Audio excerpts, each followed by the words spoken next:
Yun, mapagpalang araw mga idolo. Welcome back. Basic tips na naman mga idol.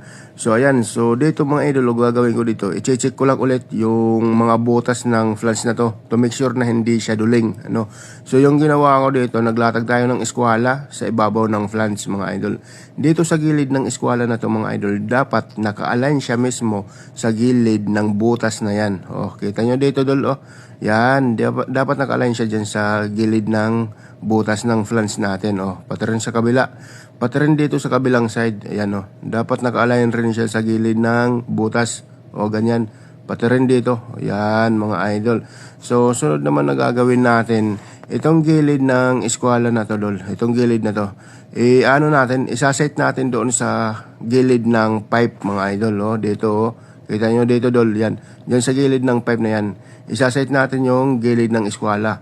Dapat dito dol, dapat siya, naka-align siya ng maayos, dapat hindi tabingi, dapat talaga straight mga idol. Ganito, iset mo sa gilid, dapat align siya dol, align dapat, hindi siya tabingi, So kasi itong 8 holes na flange na to, nakakonek ito doon sa sa balbula. Yung balbula doon threaded dol. Pag naduling ito ng konti mga idolo, mahirapan na tayong ipasok yung bolt mga idolo.